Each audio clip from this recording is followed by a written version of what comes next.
ও মুসলমান ভাইরা রে আমার, হযরত জিবরাইল আলাইহিস সালাতু ওয়াস সালাম আল্লাহ রাব্বুল আলামিনের কাছ থেকে এই অনুমতি, এই পয়গাম নিয়ে সাথে সাথে নবী করিম সাল্লাল্লাহু আলাইহি ওয়াসাল্লামের কাছে আসলেন। এসে কান্না করতেছে। নবী করিম সাল্লাল্লাহু আলাইহি ওয়াসাল্লাম ডাক দিয়ে বলেন, ও ভাই জিবরাইল, তুমি কেন কান্না করো? কেন কান্না করতেছো?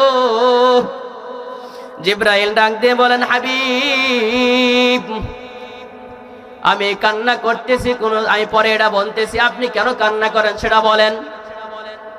আল্লাহ রাব্বুল আলামিনের প্রিয় হাবিব বলেন, ও ভাই, তুমি কি জানো আমার কাছে আজরাইল আসছিল, আমার ওটাই কবজ করে নেবে, কিন্তু আমি তো দুনিয়া থেকে চলে যাইব। আজরাইল বলতে, জিবরাইল আলাইহিস সালাতু ওয়াস সালাম বলতেছেন, ও নবী, আপনি কেন কান্না করেন? আল্লাহ রাব্বুল আলামিন তো আপনাকে উঠায় নিতেছে, আপনি তো আল্লাহর সাক্ষাতে, আল্লাহর দিদারে হয়ে চলে যাইতেছেন, আপনার কিসের টেনশন? আপনি কেন কান্না করেন? আপনার তো কান্নার কোনো দরকার নাই, কারণ আপনি তো আল্লাহ রাব্বুল আলামিনের সাক্ষাতে চলে যাইতেছেন। বলেন সুবহানাল্লাহ। ও মুসলমান আল্লাহর গোলাম, হযরত জিবরাইল আলাইহিস সালাতু ওয়াস সালাম বললেন, নবী করিম সাল্লাল্লাহু আলাইহি ওয়াসাল্লাম হযরত জিবরাইল আলাইহিস সালাতু ওয়াস সালামকে বললেন, ও জিবরাইল ভাই, বলো বলো, তুমি কেন কান্না করো, আমাকে বলো। হযরত জিবরাইল আলাইহিস সালাতু ওয়াস সালাম বলতেছেন, ও প্রিয় হাবিব, আমি কান্না করি এই জন্য যে আপনাকে আজকে আল্লাহ রাব্বুল আলামিন এই দুনিয়ার ময়দান থেকে আপনাকে উঠায় নেবে। কিন্তু আমি এই জন্য কান্না করি, আমি অন্য নবীর কাছে, কারোর কাছে একবার আসছে, কারোর কাছে 2 বার আসছে, কারোর কাছে 10 বার, কারোর কাছে 20 বার, কারোর কাছে 100 বার, কারোর কাছে 200 বার, কারোর কাছে 300 বার। এর চাইতে বেশি আর কোন নবীর কাছে আসি নাই, কোন রাসূলের কাছে আসি নাই। ও নবী, আপনি কি জানেন আমি কি জন্য কান্না করি?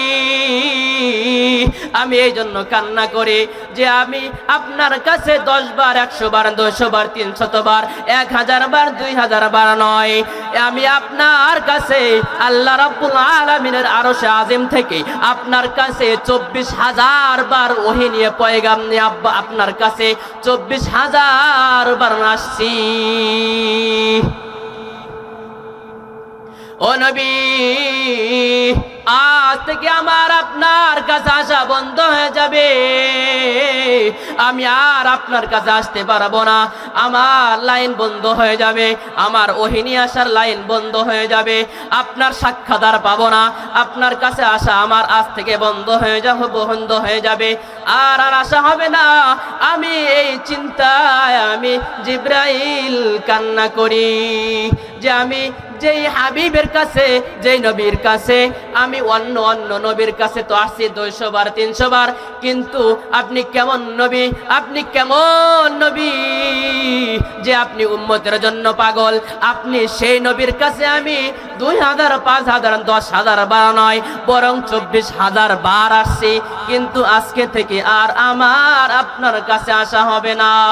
ও নবী গো, এই চিন্তায় আমার আর ভালো লাগে না, আমি এই চিন্তায় কান্না করতেছি।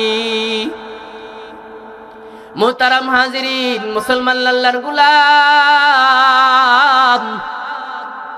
নবী করিম সাল্লাল্লাহু আলাইহি ওয়াসাল্লাম হযরত জিবরাইল আলাইহিস সালাতু ওয়াস সালামকে জিজ্ঞাসা করলেন, ও ভাই, তুমি তো আল্লাহর কাছ থেকে আসছো, তো আমাকে এখন বলো, আল্লাহ রাব্বুল আলামিনের কাছ থেকে কি পয়গাম নিয়ে আসলে? আল্লাহ রাব্বুল আলামিন কি বললো? আমার কাছে কি পয়গাম নিয়ে তোমাকে পাঠাইলো? হযরত জিবরাইল আলাইহিস সালাতু ওয়াস সালাম হাবিবকে ডাক দিয়ে বলে, ও হাবিব, আপনার আল্লাহ আপনাকে জানায়া দেয় যে আপনি যে আপনার উম্মত নিয়ে যে জিম্মাদারি ছিলেন, আপনি যে আপনার উম্মত নিয়ে যে ফিকিরে ছিলেন, আপনি আপনার উম্মত নিয়ে পেরেশানের মধ্যে ছিলেন, আপনার উম্মতের জিম্মাদার আপনি নিয়েছিলেন।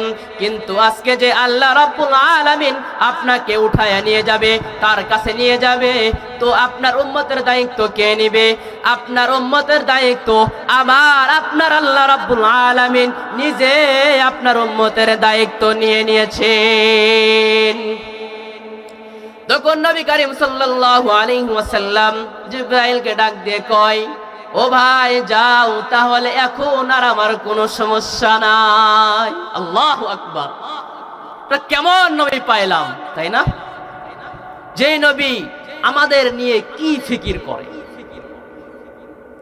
যখন সে দুনিয়ার মধ্যে আসলো তখনও উম্মতের ফিকির, যখন চলে যায় তখনও উম্মতের ফিকির। শুধু উম্মত উম্মত উম্মত, উম্মতি উম্মতি, ইয়া উম্মতি, আমার উম্মত কি হবে পরকাল। হযরত জিবরাইল আলাইহিস সালাতু ওয়াস সালাম নবী করিম সাল্লাল্লাহু আলাইহি ওয়াসাল্লামের কাছ থেকে চলে গেলেন। আমার আল্লাহ রাব্বুল আলামিন হযরত আজরাইল আলাইহিস সালাতু ওয়াস সালামকে ডাক দিয়ে বলেন, ও মালাকুল মাউত, তুমি যাও যাও আমার হাবিবের কাছে যাও। আমার হাবিব অনুমতি দিয়েছে, তার রূহটা এখন কবজ করে নিয়ে আসো। আল্লাহু আকবার! একটু জিকির করি। আর বাইরে যারা ঘোরাফেরা করতেছেন, যারা বাইরে আছেন, এখনো খানা পিনা শেষ করেন নাই, অতি দ্রুত খানা শেষ করে আমরা এই সুন্দর, একটু আগেই কিন্তু দুপুরের দিকে এই মজলিসটা কি ছিল, একটু কিন্তু খোলা ছিল, তাই না? যেখানে কাজ করা হয়, কিন্তু এখন এটা কি পরিণত হয়েছে বলেন তো? একটি জান্নাতের বাগান, সুন্দর মজলিস, কুরআনের কথা, হাদিসের কথা, নবীর জীবনের কথা চলতেছে, তাই না? এখানে আসা বসা এবং কথাগুলো শোনা এটা বড় একটা সৌভাগ্যের ব্যাপার না? ও মুসলমানে আল্লাহর গোলাম, হযরত আজরাইল আলাইহিস সালাতু ওয়াস সালাম নবীর কাছে আসলেন। নবী বললেন, ও আজরাইল, ও ভাই, তুমি আমার জানটাকে এখন কবজ করতে পারো, কোনো সমস্যা নাই, কারণ আমার আল্লাহ রাব্বুল আলামিন নিজেই আমার উম্মতের দায়িত্ব নিয়েছেন, এখন আমার আর কোনো টেনশন নাই।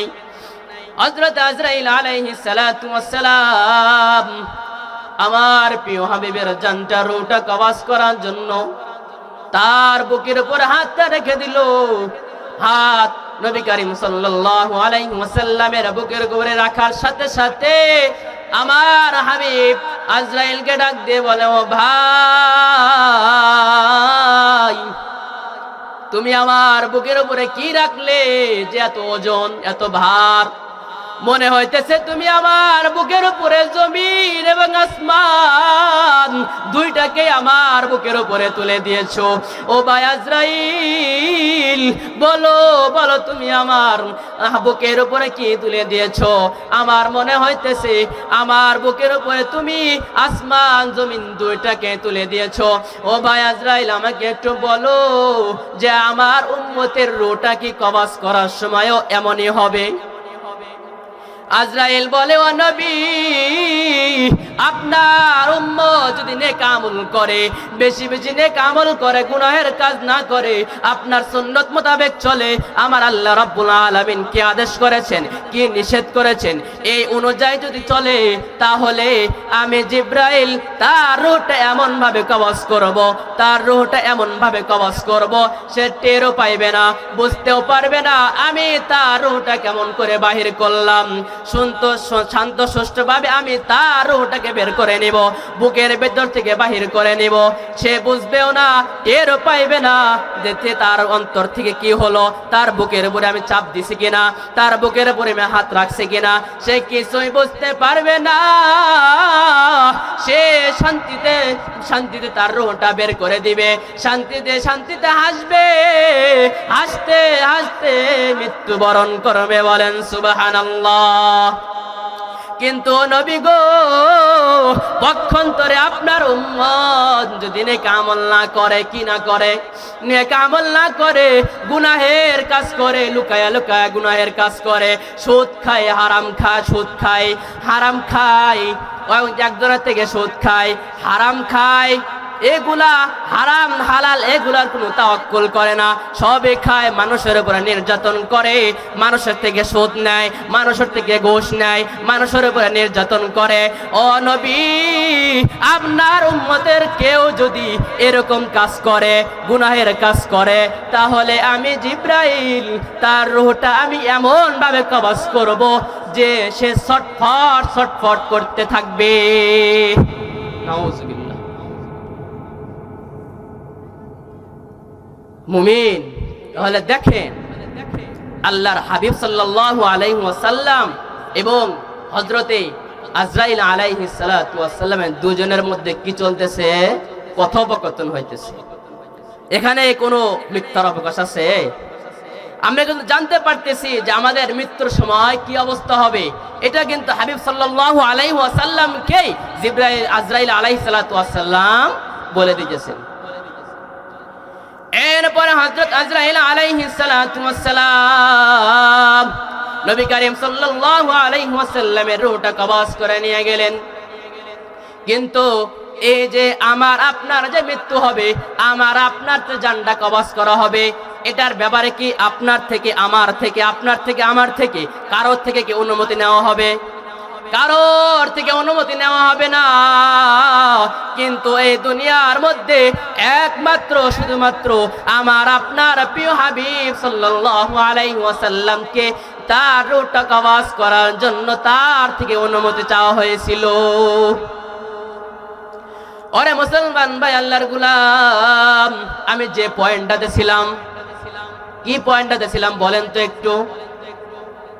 ওই যে আমার আল্লাহ রাব্বুল আলামিন আজরাইলকে জিজ্ঞাসা করলো, আজরাইল, আমার বনি আদমের মধ্যে কার রূহটা, কয়টা রূহ কবজ করতে তোমার কষ্ট হয়েছিল?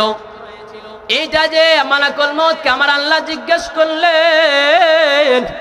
মালাকুল মউত আল্লাহকে ডাক দিয়ে কয়, আল্লাহ, এক নাম্বার তো চলে গেছে, ওই পেকনেক মহিলার তার জানটা কবজ করতে আমার বেশি কষ্ট হয়েছিল।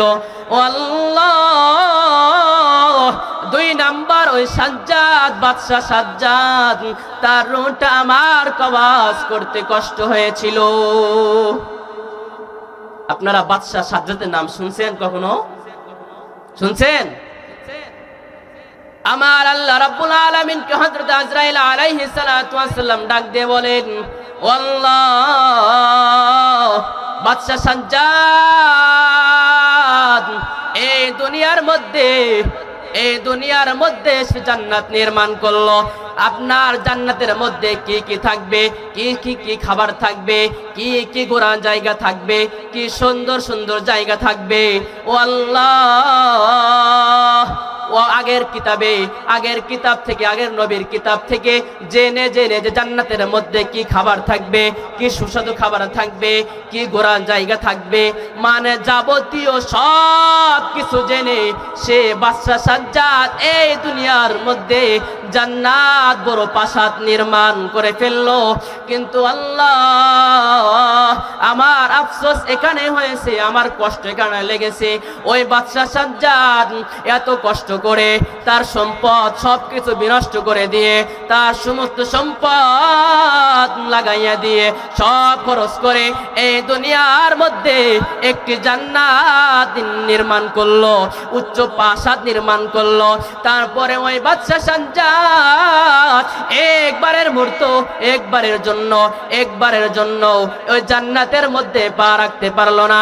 ও আল্লাহ, বাদশা সাজ্জাদ যখন এই জান্নাতের কাজ সবকিছু কমপ্লিট হয়ে গেছে, কোনো কাজ বাকি নাই, সবকিছু সম্পূর্ণ হয়ে গেছে।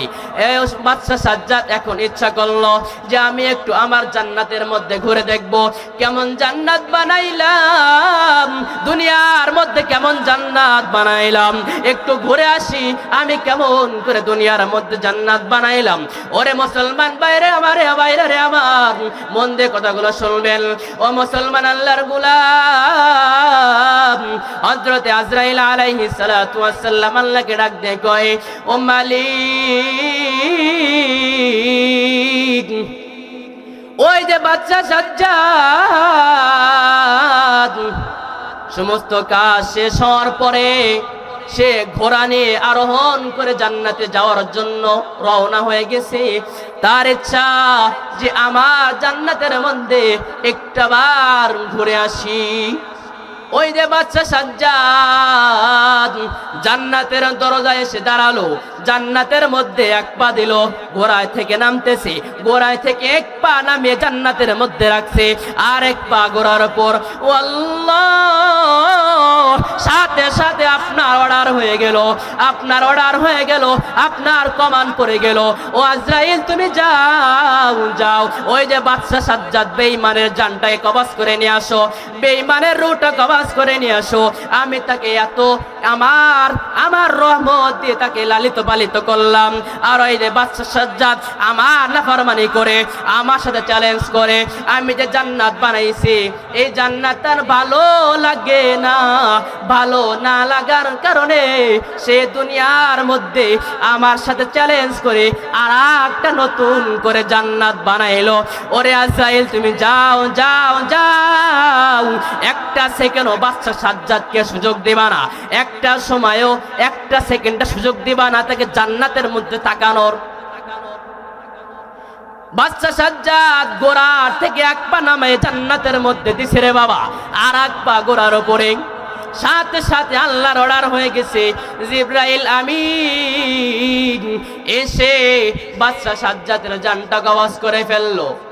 বাচ্চা সাজ্জাদ আজরাইলকে বলে, ও ভাই, আমি দুনিয়ার মধ্যে এত কষ্ট করে এত সম্পদ সব শেষ করে দিয়ে সব লাগায়ে পরিশ্রম করে আমি দুনিয়ার মধ্যে এত বড় একটি প্রাসাদ বানাইলাম, শান্তিময় একটা জায়গা বানাইলাম, ঘোরার একটি জায়গায় বানাইলাম, জান্নাত বানাইলাম।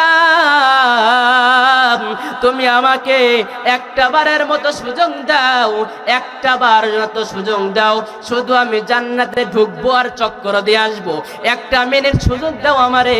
জিবরাইল আজরাইলকে বলে, ভাই আমাকে একটা মিনিট সুযোগ দাও। কিন্তু আজরাইল আলাইহিস সালাম তো সুযোগ দিবে না, কারণ আল্লাহ তো বলেছেন ফাইদা জাদালুহুম লা ইস্তাখিরুনা সাআতাও ওয়া লা ইস্তাকদিমুন। কারণ আমার আল্লাহ রাব্বুল আলামিন তো বলেই দিয়েছেন, যার যে সময় মৃত্যু নির্ধারণ করা আছে, ফাইজা জা আজালুহুম লা ইস্তাখিরুনা সাআতাও ওয়া লা ইস্তাকদিমুন। আমার আল্লাহ বলতেছেন, আমি যে সময় তোমার জানটা কবজ করার সময় নির্ধারণ করেছি, ঠিক সেই সময় জানটা কবজ করা হবে, এর আগেও হবে না, এক সেকেন্ড আগেও হবে না, এক সেকেন্ড পরেও হবে না। আজরাইল হযরত বাদশাকে বলে দিলেন, বাদশা সাজ্জাদকে বলে দিলেন, ভাই আমার কিছু করার নাই, কারণ আমি চলি হলো আমার আল্লাহর কমান অনুযায়ী। আচ্ছা বলেন তো, এই যে সেনাবাহিনী, নৌবাহিনী, পুলিশ যারা চলে, এরা সরকারের কমান অনুযায়ী চলে না? সরকার যদি বলে চলো, সেনাবাহিনী চলে, যদি বলে থামো, সাথে সাথে থেমে যায়, যদি বলে ওঠো তাহলে ওঠে, যদি বলে বসো সাথে সাথে বসে যায়।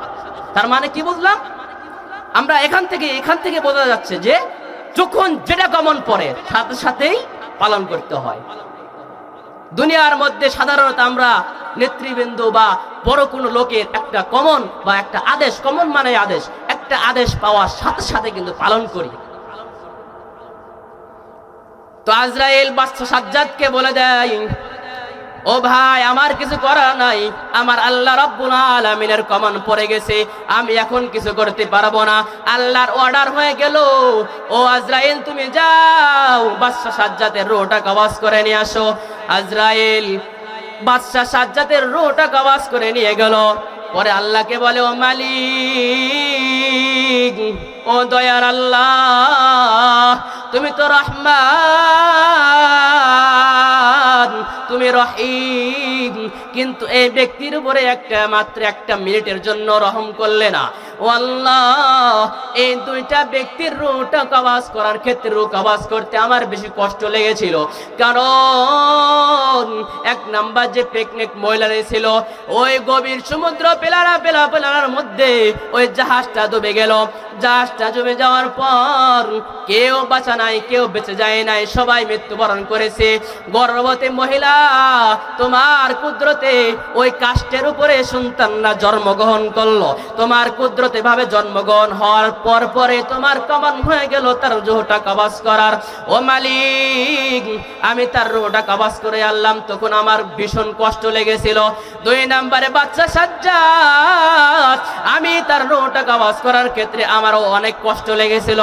ও মুসলমান ভাইরা রে আমার, এখান থেকে বোঝা গেল এই দুনিয়ার মধ্যে কোনো কিছু বাহাদুরি, টাকার বাহাদুরি, সম্পদের বাহাদুরি, কোনো কিছুরই বাহাদুরি চলে না। কোনো কিছু দিয়ে এই দুনিয়ার মধ্যে বেঁচে থাকা যায় না। বলেন, বেঁচে থাকা যায়? বেঁচে থাকা যায় না। যদি আমরা আল্লাহ রাব্বুল আলামিনের কাছে নেক আমল করে যেতে পারি, তাহলে আমরা কিন্তু অবশ্যই জান্নাতে যাব। কারণ আল্লাহ রাব্বুল আলামিন বলেন, বিসমিল্লাহির রহমানির রহিম, আম হাসিবাল্লাযীনা জাতারাহুস সাইয়্যাতি আন নাজআলাহুম কাল্লাযীনা আমানু ওয়া আমিলুস সালিহাত সাওয়াম মাহইয়াহুম ওয়া মামাতুহুম সাআ মা ইয়াহকুমুন।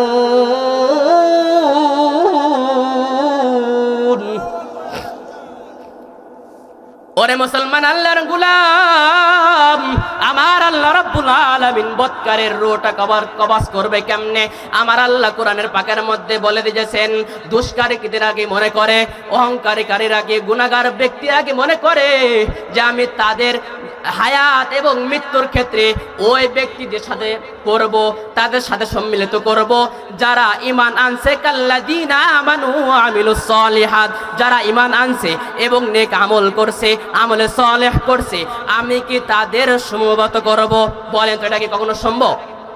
কখনোই সম্ভব না। যে খারাপ কাজ করছে, যে অন্যায় করছে আর যে অন্যায় করে না, দুইজনের বিচার কি এক সমান? তো আমার আল্লাহ রাব্বুল আলামিন এটাই বুঝাতে চাইতেছেন যে গুনাহগারের অবস্থা হবে একরকম, তার শাস্তি হবে একরকম, তার রূহটা কবজ করার ক্ষেত্রে হবে একরকম, অবস্থা হবে একরকম, আর যে আমলে সালেহ করবে তার অবস্থা হবে একরকম। ছোট্ট একটি নিদর্শন বলেই আমি বয়ান শেষ করে দিব। আপনাদের দ্বিতীয় বক্তা চলে আসছে, সময় খুব 10 মিনিট বাকি আছে। ও মুসলমান ভাই, আল্লাহর গোলাম, এই আয়াত থেকে অপরাধী এবং নিরপরাধী উভয়টার বিচার কিন্তু এক সমান হবে না। যে অপরাধ করেছে তার বিচার কিন্তু একরকম, তাকে শাস্তি দেওয়া হবে। যে অপরাধ করে নাই তাকে কিন্তু শাস্তি দেওয়া হবে না।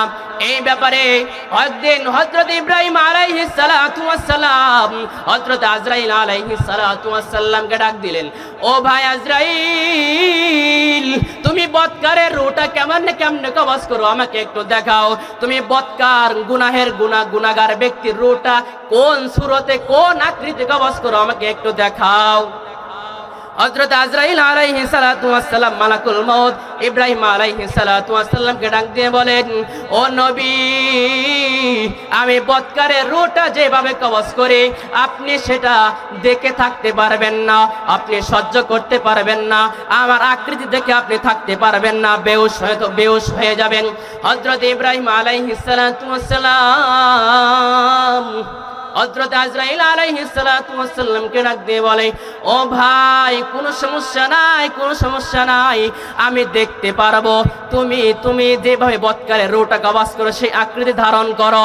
হযরত ইব্রাহিম আলাইহিস সালাতু ওয়াস সালামকে বললেন, ও নবী, আপনি একটু অন্য দিকে তাকান, আমি আমার অবস্থাটা পরিবর্তন করে, আমার সুরতটা পরিবর্তন করে, আমার আকৃতিটা পরিবর্তন করে, আমি বদকারের রূহটা কেমনে কবজ করি আমি একটু পরিবর্তন করে হযরত ইব্রাহিম আলাইহিস সালাতু ওয়াস সালাম তার কিবলাটা পরিবর্তন করে ফেললো। হযরত আজরাইল আলাইহিস সালাতু ওয়াস সালাম বদকারের রূহটা যেভাবে কবজ করে তার সুরতটা, আকৃতিটা ধরে ফেললো। ধরার পর নবীকে ডাক দিয়ে কয়, ও নবী, আপনি এখন আমার দিকে তাকান, আমি বদকারের রূহটা কেমনে কবজ করি আমি সেই আকৃতি ধারণ করেছি, আমার দিকে ফিরে তাকান। ও মুসলমান, আল্লাহর গোলাম, কথাগুলো খেয়াল করে শুনবে এবং বোঝার চেষ্টা করব। হযরত ইব্রাহিম আলাইহিস সালাতু ওয়াস সালাম সামনের দিকে তাকিয়ে আজরাইল আলাইহিস সালাতু ওয়াস সালামের দিকে তাকাইলেন। তাকানো মাত্রই হযরত ইব্রাহিম আলাইহিস সালাতু ওয়াস সালাম টাসকি খেয়ে আশ্চর্য হয়ে যে বেহুশ হয়ে পড়লেন। হায় আমি এটা কি দেখলাম। হযরত আজরাইল আলাইহিস সালাতু ওয়াস সালামের অবস্থা দেখেই নবী ইব্রাহিম বেহুশ হয়ে পড়লেন। দীর্ঘ সময় পর যখন তার হুঁশটা ফিরে এলো, হুঁশ ফেরার পর